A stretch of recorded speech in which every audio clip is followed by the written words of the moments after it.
اعمال نہیں کچھ۔ ناظرین، آپ کو آج دو بڑے امیزنگ پڑوسیوں کی کہانی سنانی ہے۔ کمال کا واقعہ ہے، غور سے سنیے گا۔ ایک پڑوسی تھے، بہت بڑا نام ہے، مگر ان کے برابر میں ایک غیر مسلم کا گھر تھا، یہودی کا گھر تھا۔ یہ مسلمانوں کے بزرگ ہیں اور برابر میں غیر مسلم کا گھر ہے۔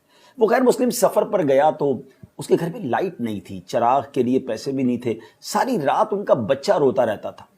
یہ جو نیک بزرگ تھے انہوں نے پوچھا کہ معلوم تو کرو کہ کیوں بچہ روتا ہے۔ برابر سے پتہ چلا کہ بچہ اس لیے روتا ہے کہ ساری رات اندھیرا ہوتا ہے اور اندھیرے میں بچہ گھبرا جاتا ہے۔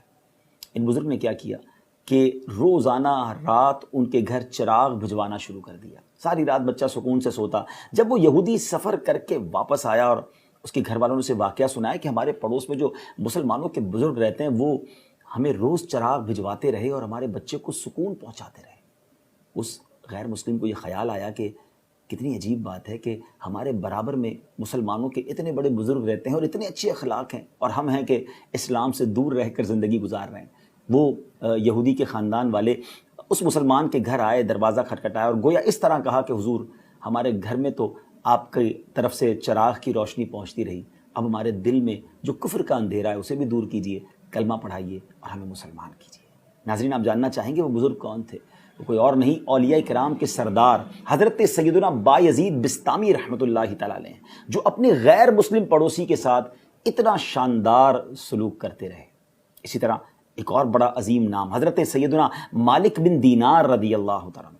آپ کے پڑوس میں ایک شخص تھا جو روزانہ ڈیلیبریٹلی، جانتے بوجھتے پرنالے کے ذریعے گندگی آپ کے گھر میں بھیجتا تھا، آپ کو یوں سمجھیے اریٹیٹ کرنے کے لیے، آپ کو تکلیف پہنچانے کے لیے۔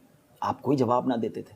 کچھ دنوں کے بعد اس پڑوسی سے رہا نہیں گیا کہ یہ کمال کی بات ہے، میں روز گندگی بھیجتا ہوں، کوئی جھگڑا نہیں، کوئی ریٹیلیٹ نہیں، معاملہ کیا ہے؟ دروازہ کھٹکھٹایا، حضرت مالک بن دینار رحمۃ اللہ تعالی نے دروازہ کھولا تو وہ کہتا ہے حضور، میں روز آپ کے گھر میں گندگی بھیجتا ہوں، آپ کو تکلیف نہیں ہوتی؟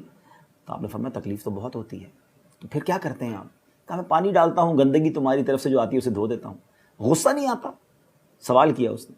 میرے غصہ بھی بہت آتا ہے، غصہ آتا ہے مگر میں اسے پی لیتا ہوں، کیونکہ ہمارے قرآن مجید فرقان حمید میں ہمارا رب فرماتا ہے وَالْكَاظِمِينَ الْغَيْظَ وَالْعَافِينَ عَنِ النَّاسِ وَاللَّهُ يُحِبُّ الْمُحْسِنِينَ۔ ترجمہ کیا ہے؟ اور غصہ پینے والے اور لوگوں سے درگزر کرنے والے اور نیک لوگ اللہ کے محبوب ہیں۔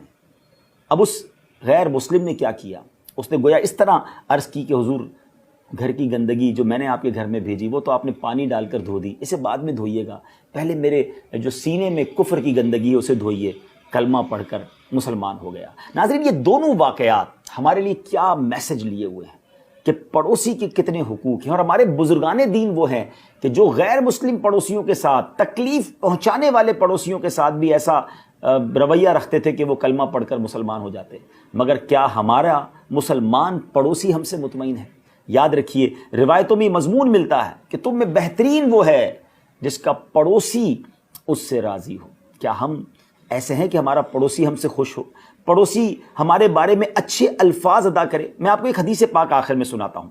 نبی پاک علیہ الصلوۃ والسلام نے ارشاد فرمایا، اللہ عز و جل کی قسم وہ مومن نہیں ہوتا، اللہ کی قسم مومن نہیں ہوتا، اللہ کی قسم مومن نہیں ہوتا۔ 3 بار قسم فرمائی۔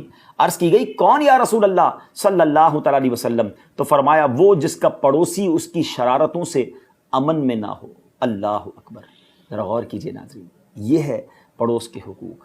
اللہ کرے کہ ہم اپنے پڑوسیوں کے حقوق صحیح طریقے سے ادا کرنے میں کامیاب ہوں۔ نبی پاک علیہ الصلوۃ والسلام ایک بار صحابہ کرام کے ساتھ بیٹھے تھے، صحابہ کرام کو پڑوسیوں کے حقوق بیان کرنا شروع کیے۔ صحابہ کہتے ہیں اتنے حقوق بیان کیے کہ ہمیں یہ خیال ہونے لگا کہ نبی پاک شاید وراثت میں بھی پڑوسی کے حق بیان کر دیں گے۔